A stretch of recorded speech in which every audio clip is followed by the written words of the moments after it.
Alright, listen up. You do not want to miss what's about to drop. These leaks are fresh out the oven, and trust me, some are gonna make you want to celebrate, while others might just make you want to chuck your DualSense at the TV. But hey, don't shoot the messenger unless you're aiming for that like button. Smash it, so the algorithm gods know this is the good stuff and more gamers like us can see it. So, what's coming up in today's video? We've got wild new leaks on the PlayStation 6 handheld, including early specs and some AI wizardry you seriously won't believe. There's a brand new Game of Thrones RTS on the way, and yeah, the trailer alone might have you questioning if HBO even knows what fans want. Massive shakeups at PlayStation Studios. Bend just got hit with layoffs and project cancellations, and honestly, it's a mess. We're breaking down all the new Crimson Desert gameplay leaks, including a rumored release date and a collector's edition that's honestly kinda ridiculous. Fresh Resident Evil 9 details, first person, third person, a bookworm FBI agent, and a brand new stalker enemy that's pure nightmare fuel. We're busting a viral Witcher rumor about Ciri and Witcher 4 that's been going all over the internet for no reason. Mundfish just went wild with 3 new projects: Atomic Heart 2, a game set on a floating cube, yeah, really, and a horror title that looks absolutely unhinged. And if you're into Helldivers 2, I've got the lowdown on the newest Warbond and why it might make solo players rethink their loadout. Here are the biggest gaming leaks and news you've probably missed this week.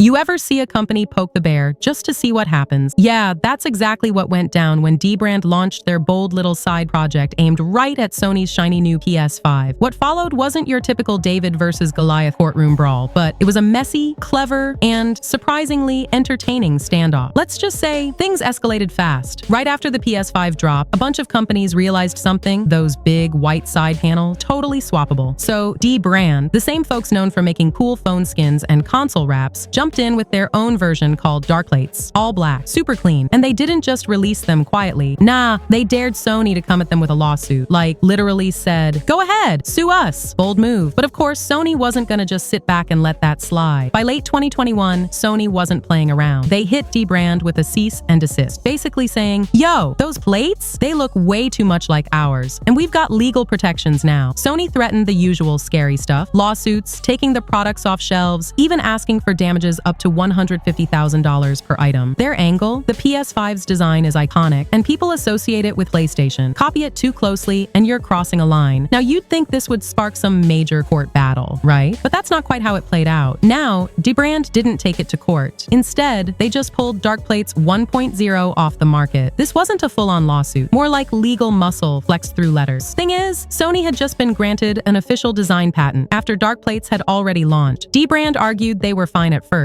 but once Sony had the paperwork in place, continuing would have been risky as hell. But just when you thought Debunked might back down for good, they flipped the script. But here's where Debunked did something smart. They redesigned the whole thing and dropped Dark Plates 2.0. This time, they chopped off the PS5's wings and added extra vents for cooling, not just to look different, but also to dodge Sony's patent. They even marketed it as better than the original. And honestly, people loved it. Pre-orders kicked off almost immediately. So with both sides landing a few punches, who really walked away the winner here? Technically, Sony got what they wanted. They flexed their IP rights and stopped Dark Plates 1.0 cold. But Debunked, they ducked the fine, avoided court and still ended up selling a new product that arguably looks better and functions better. No one really lost here. Sony proved they'll protect their designs, and Debunked proved they can pivot and keep making cool stuff. And at the end of the day, here's the takeaway. Bottom line, Sony sent a warning shot. Debunked dodged it and came back stronger. No court drama, just a real-world lesson. You remember the chaos last time Sony tried to dress the PS5 in a fresh outfit, right? The moment those red and black Marvel's Spider-Man 2 console covers went live, they vapor disappeared in minutes. Fans had barely finished typing their zip codes before the plates were temporarily out of stock. So who actually got them? A handful of lucky mortals and an army of scalpers. eBay listings shot past $200 within hours, more than triple the $64.99 MSRP, while YouTube channels tracked the resale madness in real time. Over on our PS5, the mood swung from hype to heartbreak faster than a Spidey swing across Manhattan. Enter the DIY webheads. When the official plates were gone or locked behind scalper paywalls, crafty fans said, "Fine, we'll do it ourselves." Etsy shops and 3D printing hobbyists began pumping out symbiote-inspired fired shells, venomous black drips, even comic panel design. Game Rant captured the vibe perfectly. Frustrated players turning to homemade alternatives rather than feeding scalpers. But wait, doesn't Sony squash copycats? Good question. Remember the Darklight saga, where Debunked dared Sony to go ahead, sue us, and promptly got a cease and desist. That history made everyone assume the Spider-Man 2 copycats were doomed. Yet, as of 2025, most small sellers are still swinging freely. Why? Scale and subtlety. Low-volume Etsy runs and slight design tweaks make legal takedowns expensive and not worth the PR headache compared to a high-profile brand like Debunked. Sony's damage control strategy, instead of lawyer bombing every homemade plate, Sony quietly restocked the real thing through Amazon and PlayStation Direct a few weeks later, calming the storm and undercutting scalper prices back toward normal. It's the classic supply and demand antidote. Make more, sue less. Okay, so picture this. It's early 2021, the PS5 just dropped, people are hyped, and then the lawsuits start rolling in. Yeah, no joke. A big-name law firm hit Sony with a class action suit claiming the DualSense controller was defective because of stick drift. And get this, they said Sony knew, like straight up sold it anyway at full price, knowing players were gonna end up with busted sticks. Now here's where it gets wild. Instead of fighting it out in court, the whole thing quietly died in 2023. The people behind the lawsuit bailed. No trial, no settlement, nothing. Just poof, gone. Turns out they tried to skip Sony's forced arbitration rules and ended up in legal limbo. Basically, they realized this thing wasn't gonna stick. But the bigger question is, was drift even a defect in the first place? That's where it gets messy. See, stick drift happens because of these little parts inside called potentiometers. They wear down over time. It's not just a Sony thing. Nintendo Joy-Cons, Xbox controllers, they all deal with it. So the big legal challenge, you'd have to prove the DualSense drifts way sooner than expected. Like, this ain't normal levels of early failure. And even if you prove that, you'd still have to show Sony knew all along and just didn't care. That's a big deal legally. We're talking warranty fraud, deceptive practices, unjust enrichment. But in court, you can't just say my controller sucks. You gotta show Sony actively ignored the issue, refused to fix it properly, and misled people. And honestly, that's hard to prove unless you've got receipts, like literal receipts, emails, internal docs, stuff like that. So why did the case really fall apart? Simple. Drift is now seen as normal. Courts look at it like tire wear on a car. It sucks, but it's expected. Plus, most of these controllers all use the same parts from ALPS, the supplier everyone relies on. So it's not just Sony's problem. And I think the people suing realized the fight just wasn't worth it. But that doesn't mean players are happy. You go on Reddit, and it's full of people venting. My third controller already. I've bought 20, and they all drift. Like, bro, that's not normal. If someone actually tracked this properly, had the data, maybe even a few whistleblowers, it could be a whole different story. So here's the bottom line. Should Sony be held accountable? Maybe. If drift is truly worse on DualSense and Sony knew it, yeah, absolutely. But legally, it's an uphill battle. You need proof that it's not just regular wear and that Sony chose to ignore it or go cheap on purpose. If it's just my controller wore out, then sorry, that's not gonna win in court. But from a consumer fairness angle, oh yeah, it's shady. Selling a $70 controller that breaks in 3 months is a joke. People shouldn't have to buy a new one every year. Want to take legal action in your region? You better come armed with hard data, screenshots, timelines, everything. Otherwise, it's just another story in the pile. And that's the drama. Stick drift, part defect, part design flaw, part legal gray zone. Fun times, huh? All right, let me tell you a little story. Because this whole stick drift thing, it ain't new. People losing their minds over PlayStation 5 drift. Bro, we were already having that conversation during the PS4 days. But here's the thing. I had a PS4 Slim, and you're not gonna believe this. But my original controller lasted 7 full years. Yup, 7. No stick drift, no busted buttons, no drama. I played the hell out of that thing too. And it wasn't just one controller. I had 2. One was always charging while I gamed on the other, tag team. Whether it was single player or fighting with my brother in Mortal Kombat 11, those controllers held it down. The only issue I ever had, battery life started getting trashed near the end. But come on, after 7 years, that's expected. That's not a flaw, that's just life. And get this, a month before I bought my PlayStation 5, both of those controllers just died. Like, they knew their job was done. It was weirdly poetic. I literally said, "Thank you for your service," and moved on. Now, here's where it gets funny, and also kinda telling. I grabbed a cheap third-party PS4 controller for $35 while I was waiting for my PS5 to arrive. That thing lasted 3 months. Just 3. Didn't even bother with the warranty. I was already living in next-gen land by then, but it made something clear. If Sony ever really had to defend themselves in court, all they'd need to do is show how bad third-party controllers perform. Seriously, they die like 3 times faster on average. Anyway, fast forward. Got my shiny new PS5 at launch. Loved it. No drift. All good. Couple of years later, the PS5 Slim drops. I donate my launch model and pick up the Slim. New console, fresh controller, and bam, drift hits after 1 year. Like bad. I always thought drift was kinda exaggerated online, but no. This was full-on character running in circles kind of situation. I even opened it up, tried to fix it. It actually worked for 2 days. Then it got even worse. Unusable. So yeah, I bought a new DualSense. It's working fine now. Fingers crossed it holds out. But here's the part that might surprise you. I'm not even that mad. Why? Well, context. I moved to a hot, humid part of the world 2 years ago, and let me tell you, humidity is a silent killer. Electronics just don't survive the same way here. Everything breaks faster. My microwave died 9 months in. My laptop overheats like crazy. My PS5 runs hotter, louder, dustier. I'm cleaning it monthly. No joke, the inside starts looking like mud because of how the moisture clings to dust. It's wild. And honestly, if this ever went to court, Sony's lawyers would bring that up in a heartbeat. They'd break down environmental factors, regional failure rates, usage hours, humidity indexes, you name it. Meanwhile, all we'd have are some Reddit threads and personal horror stories. Okay, so have you seen this PlayStation 6 handheld leak? Like it's all over the place. I swear, Sony cannot keep a secret to save their life these days. And this one, it's not just another rumor about the PS6 itself, but apparently we're getting a brand new PlayStation handheld. Like a real one. Not some glorified streaming thing like the Portal. A legit next-gen PlayStation you can throw in your backpack. Now, here's where it gets spicy. The specs. According to this leak. Shout out to Kepler L2 on NeoGAF, who's got a decent track record for this kind of thing. We're talking AI upscaling, which basically means your games are gonna look way prettier than you'd expect on a smaller screen. Have you ever played a handheld game and thought, why does this look like a YouTube video from 2007? Yeah, upscaling might finally kill that problem. But wait, there's more. 16 gigs of RAM. Not even kidding. That's more than most laptops people buy on Black Friday. And apparently memory is so cheap now, Sony's just like,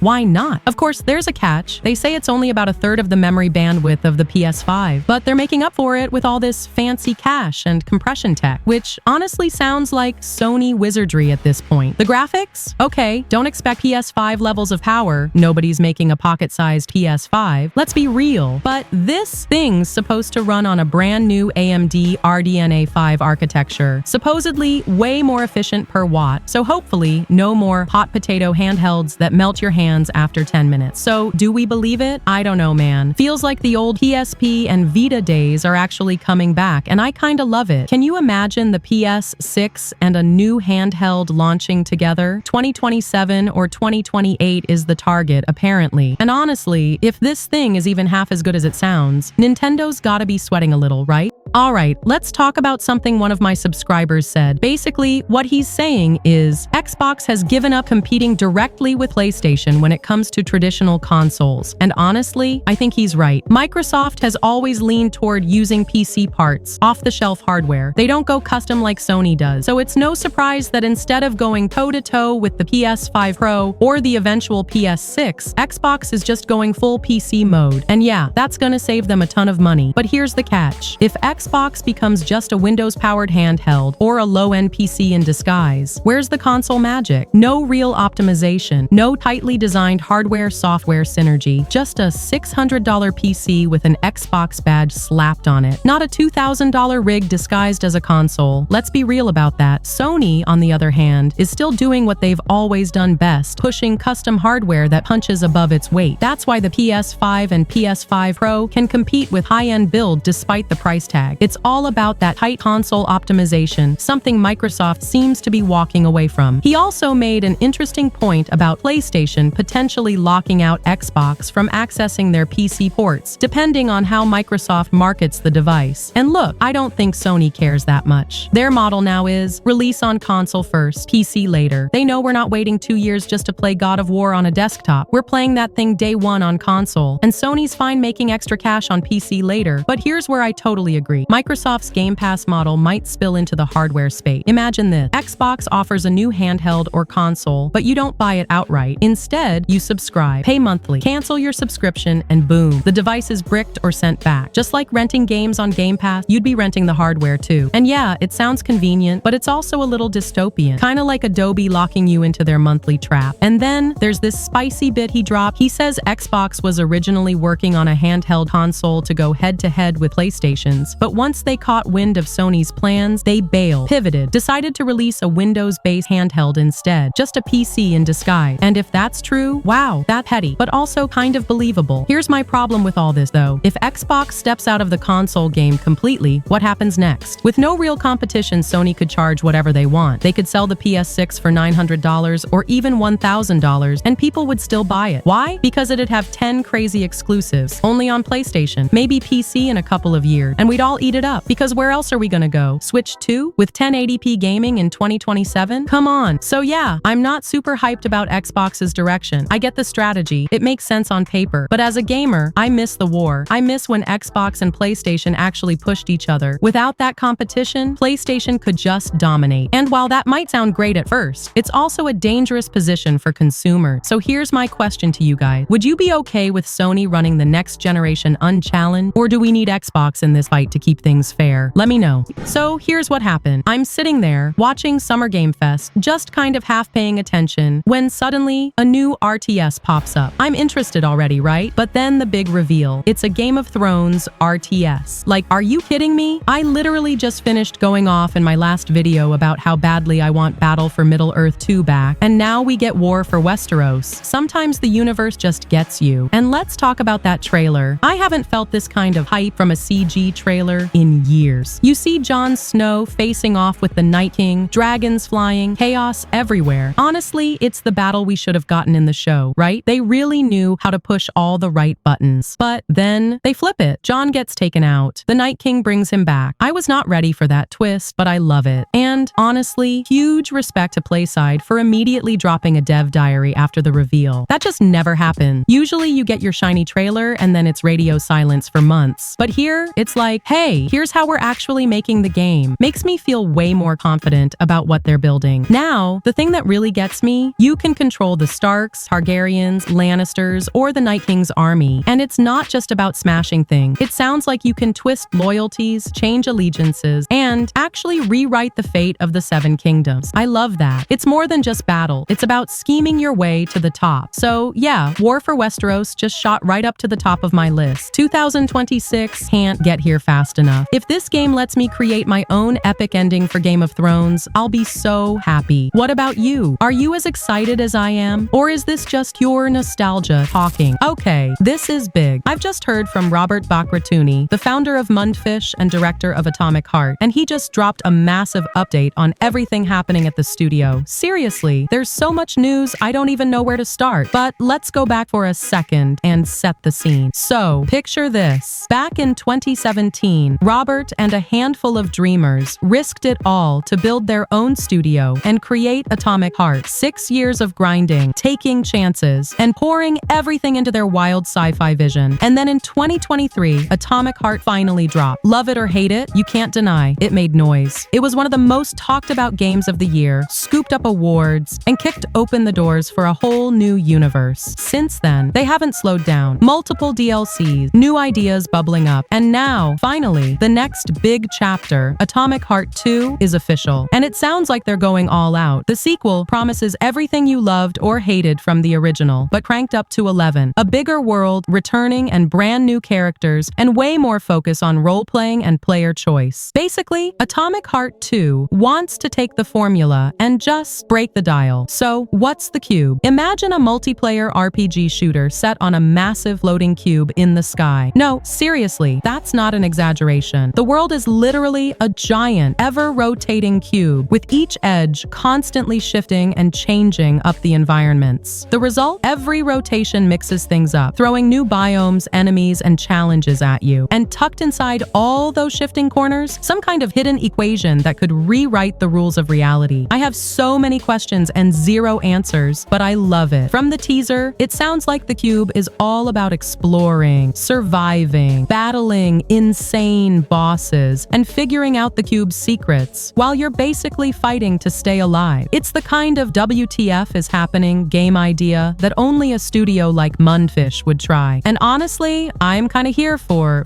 it. They're promising a huge, immersive story and a gameplay loop that'll keep you on your toes with every rotation. Development is in full swing, but they're holding back on the juicy details for now. I have a feeling this could be the next weird cult hit if they nail it. And just when you thought Mundfish couldn't have anything else up their sleeve, they pull out another surprise. This time, it's not just about expanding their own game, but helping others break into the industry with something called Mundfish Powerhouse. Here's the vibe. They remember how tough it was starting out, how much they struggled just to get Atomic Heart off the ground. So now they're launching Powerhouse to help smaller studios chase their dreams, giving them support, guidance, and even funding to bring wild new games to life. The first game from this initiative, ILL, and let me tell you, this one looks nasty in all the right ways. It's a horror game developed by Team Cloud, and they're promising ultra-realistic action, insane attention to detail, and honestly, some of the creepiest vibes I've seen in ages. Dismemberment physics? Check. Enemies that react in terrifyingly realistic ways? Absolutely. Sound design that'll have you jumping at every little noise? Yup, it's all built in Unreal Engine 5, and judging by the trailer, this is the kind of game that's going to get under your skin and stay there. And here's the coolest part. This is just the start. Mundfish wants to be that studio that doesn't just make games, but actually lifts up other creators and helps them succeed too. In an industry where a lot of studios are struggling or shutting down, it's honestly refreshing to see someone invest in the next generation. So yeah, between Atomic Heart 2, the wild experiment that is the cube, and this horror trip ILL, Mundfish is kind of on fire right now. If you're a fan of ambitious, slightly unhinged ideas in gaming, you're definitely gonna want to keep your eye on them. Alright, hit me. Which one of these projects are you most curious about? Or are you just waiting for Atomic Heart 2 to blow the roof off again? Okay, let's talk about what's going on with Resident Evil Requiem, because there's actually a ton of new info. And honestly, some of it has me way more hype than I expected. So one of the biggest questions everyone's had, is this going to be first person, third person, or what? The answer is both. You get to pick. You can play in classic third person style, or you can go full horror and do first person. The only catch? You can't swap perspectives on the fly. You'll have to pop open the menu and change it there. Not exactly instant, but hey, at least they're giving us the option. And apparently, first person is the default and recommended way to play, just to crank up the terror. But here's where things really start to feel fresh. You play as Grace Ashcraftoff, a young FBI agent who, get this, isn't some ex-military badass. She's basically an analyst, a total bookworm. She's not going to be out here doing roundhouse kicks like Leon or Chris. She gets scared. She reacts to what's happening. And honestly, I love that. It makes her so much more relatable than, let's be real, Ethan Winters ever was. Capcom is really leaning back into the survival horror roots for this one. Like, forget running and gunning. In the preview, Grace is armed with, wait for it, bottles. That's it. Just bottles to distract enemies. No gun, no knife, just you and your nerves. If you've been worried Resident Evil was getting too action heavy, this should make you feel a whole lot better. I mean, that's classic survival horror right there. Limited resources, low on weapons, and high on anxiety. Speaking of anxiety, let's talk about the Wrenwood Hotel. This is not just a creepy backdrop. This place is where Grace's mom was murdered, so the stakes are personal. And you know what that means? Classic Resident Evil formula. Exploring, solving puzzles, finding weird keys, opening up secret doors. Love to see it. And because it's not a real Resident Evil without one, there's a stalker enemy. Think Mr. X, Lady D, Jack Baker, but this time it's a grotesque, giant bug lady thing that will haunt your nightmares. No word yet on if she'll chase you throughout the entire game, but let's just say you're not going to feel safe in that hotel. Ever. Also, the lighting in this game, everyone who's seen it says it's next level. Apparently, Capcom is using the RE engine's shadows and light to build up the tension and make you terrified of every dark corner. I love it. That's how you do horror. So yeah, between the perspective option, the relatable new protagonist, and that pure survival horror vibe, I'm actually really excited for Requiem. But what do you think? Are you into this no action hero, just a regular, terrified person style? Or do you miss the days of roundhouse kicks and rocket launchers? And how do you feel about stalker enemies? Are they cool or just cheap jump scares? Let me know. All right, Witcher fans, let's clear up some internet drama because this one got messy fast. There was a supposed quote floating around saying Andrzej Sapkowski, the guy who actually created The Witcher, made some big comments about The Witcher 4 and Ciri going through Witcher mutations. Well, it turns out that quote, there's zero real evidence he ever said it. Here's what actually happened. Someone on Reddit posted a recap of Sapkowski's appearance at the Opol Book Festival, but the whole thing was basically copied from a Polish Facebook page called Wiedźminlandia. The Reddit user just slapped on an extra quote about Witcher 4 and Ciri, one that didn't show up anywhere in the original recap. And sure, the Reddit user later tried to clarify, saying Sapkowski might have said it at a picnic with a cup in his hand, off the record and away from any cameras. So yeah, not exactly ironclad. Long story short, there's no real proof Sapkowski ever commented on Ciri's Witcher mutations or Witcher 4 at the event. The whole thing started with a copied recap and got twisted as it made the rounds online. Classic internet. Now, for the record, in the books, Sapkowski never actually said adult women couldn't become Witchers. He just never really went there. In Ciri's case, she never went through the full trials because she was so young, and everyone assumed it'd be too risky. But as for Witcher 4, CDPR can take the story wherever they want. Ciri's older now, and honestly, if they want her to become a full Witcher, nothing in the original lore says they can't do it. So if you see that Sapkowski quote making the rounds, maybe just take it with a giant grain of salt. Internet rumors, right? Gotta love them. What do you think? Should Ciri become a Witcher in Witcher 4, or is that just fan service? Let me know. Earlier, CDPR came out with a new tech demo set in the Witcher 4 map, showcasing many things we might see in the final product. Those included Ciri's horse Helpi and Lan Exeter, the capital of Hovir, the kingdom where the game will take place. Alright, so I just spent some time testing out the new Helldivers 2 Warbond, and wow, let's just say this one is definitely for a very specific type of player. It's super support focused, which honestly isn't always a great fit for solo play since, let's face it, when you're alone, you gotta do everything yourself anyway. But hey, I went ahead and tried every item solo just to see how they actually hold up when you're on your own. First up, the AR-32 Pacifier Assault Rifle. It's got medium armor penetration and, here's the interesting part, stunning rounds. So instead of just staggering enemies, it can actually freeze them in place for a second, which is great for buying yourself a little space. Honestly, it's not the strongest gun out there, especially against bugs or the Illuminate, but it can do some work against automaton. The recoil's nice and the stun is helpful if you miss a weak spot, but if you're up against a big horde, you'll wish you had something deadlier. In team play, sure, this could be handy. Solo, it's just okay. Then we have the armor sets. They come with ballistic padding, so you get resistance to chest and explosive damage. Plus, no more chest bleeding. Not that this is the most exciting passive ever. Against automatons, this armor feels decent, but against bugs or Illuminate, you might as well wear something else. The stun pod's booster, yeah, not great. It only really makes sense if you're dropping sentries into crowds, and even then, it's just way too niche. Most of the time, it'll probably do more harm than good, especially if you're not running with a coordinated team. Now, let's talk about the de-escalator grenade launcher. I want to like this thing, I really do, but it just isn't good. It deals barely any damage, takes forever to reload, and the stun barely lasts long enough to matter. You get 6 shots, and then have to wait what feels like an eternity to reload. And sometimes, it even zaps you. Direct hits can be useful against the big stuff, but overall, it might be one of the weakest support weapons in the whole game. The K9 guard dog, Arc Thrower, is actually kind of fun. It's not super deadly, but it does consistent passive damage, and it never needs to reload. Heavy armor penetration means it can hurt almost anything. In solo play, it's basically set it and forget it. Just watch out for team kills if you ever bring it into multiplayer. As for the G109 Urchin, it's basically a sticky stun grenade that pulses every few seconds. Super fun for creating an invisible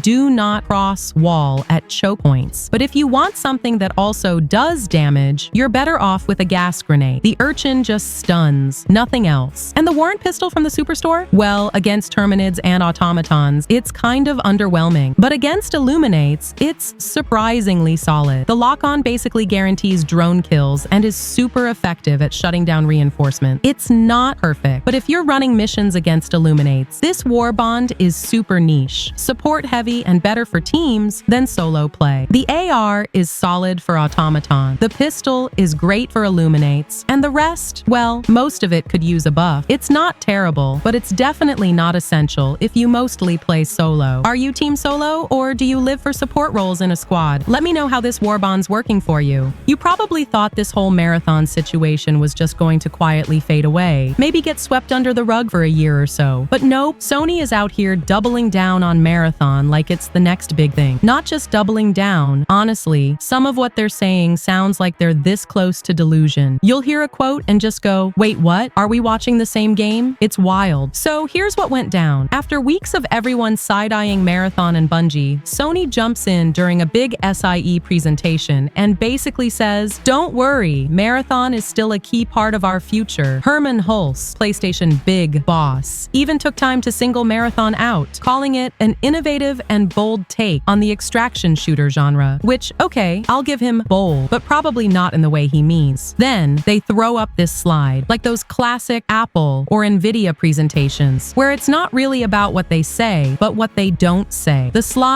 is all fiscal year 2025 focus, strong early engagement for Bungie's bold new title. And you just know they're patting themselves on the back for that line. But let's be real, what does strong engagement even mean? Are they counting all the Twitter X threads dragging the game? Cause sure, if you tally every negative post and meme, yeah, engagement's through the roof. But here's the kicker. They don't say why people are talking about Marathon. They just act like all press is good press. The game is trending. Yeah, because people are roasting it, dude. You can't just throw all that negativity into a blender and call it a smoothie. Oh, and the whole thing is investor facing. Super locked down. No live Q&A. Totally scripted. Just a big show. That right there says a lot. If things were going well, you'd think they'd be eager to field questions and flex a little, right? But nope. The doors are closed, the script is tight, and every quote is sanitized. Then Herman drops his speech. He's out here hyping up Marathon as this deeply engaging title, the first new Bungie game in over a decade. He's talking about it the same way he talked up Concord, which, by the way, he once called innovative because it had, what, a 90-second cutscene that changes every week? If that's innovation, I have a bridge to sell you. And apparently, at one point, he compared Concord to Star Wars. Like, okay, buddy, slow down on the copium. At this point, you gotta wonder, is he just out here lying, or does he actually believe what he's saying? Because if it's the latter, that's even scarier. That's the Emperor has no clothes energy. And let's not gloss over the conspiracy theory that's floating around now. Some people are half joking, half serious, saying maybe Sony wants Marathon to bomb so they can clean house at Bungie, fire execs, cancel stock options, and claim they gave them a fair shot. Is it wild? Yeah. But honestly, with how messy everything's been, it almost makes sense. Like, why else would you ignore every single warning sign and keep pushing forward? Now, let's talk about that feedback Sony keeps referencing. They're like, some of the feedback has been varied, which is just corporate code for almost nobody likes it. That's like when Todd Howard got asked about Starfield criticism and just said, some people like it, some people like it less. Bruh, come on. That's not a real answer. It gets better. They keep spinning this whole engagement thing, acting like people being mad or disappointed is just as good as people being excited. It's not. It's literally not. If people try your alpha and bounce after a few hours because there's nothing to do, that's not engagement. That's a warning sign. Honestly, they should just say, hey, we know things aren't where they need to be. We're working on it. Instead, it's all gaslighting. Player engagement has been varied. No, man, it's been negative. You could save millions in market research just by reading literally any thread online. And then they roll out this chart, like it's supposed to reassure everyone. It shows their live service build, Destiny 2, which by the way is bleeding players, Helldivers 2, the only actual success, and Arrowhead's already planning to move on, Marathon, LOL, and Fair Game, which is still coming, I guess. That's their roadmap. That's it. At this point, I feel bad for anyone actually looking forward to Marathon. The closed alpha had people noping out after a few hours, and you've got a plagiarism scandal thrown on top. The vibes are off, the interest is flatlining, and Sony's still out here acting like it's all fine. Even if they delay it, which, let's be real, they probably will. It won't be for long. They might push it a few months. But what are are they really going to fix in that time? Add a new map, patch in ranked mode? Sure, but the core problems? Those don't get fixed overnight.